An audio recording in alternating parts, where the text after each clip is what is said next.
Love your kids, but don't compromise for your kids. I love you, but I'm not going to hell for you either. If I compromise, who gonna bring you back?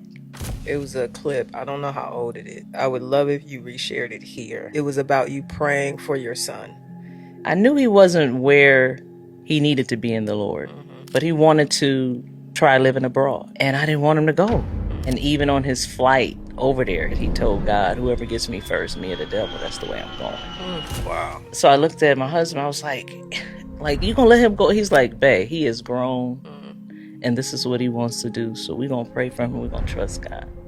And when I say he was messed up, he was messed up. He was living in sin. Yeah. But he goes into this little church, and God gets a hold of him. He said the pastor came up to him and said, I don't know who you are. You're spiritually dull. And they began to prophesy over him. The next time he called us, he said, God is real. Wow. And so I was like, well, I've been telling you that all your life. And when he left, of course, I'm praying, crying out to God, Lord, bring my son home, bring him home. And then when I got that call, and I could hear it in his voice, and I was just like, okay. So when I hung up, I was like, Lord, he ain't never got to come back. God took him and just transformed him. He came back home saying, we got to fast, we got to pray. And I'm just like, who is this person?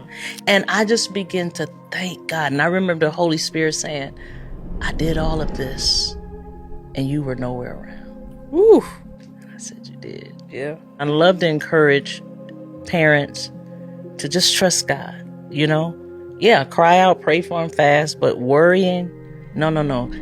He said the seed of the righteous will be delivered. You got to hold on to that. No matter how dark. And I tell parents, love your kids, but don't compromise for your kids.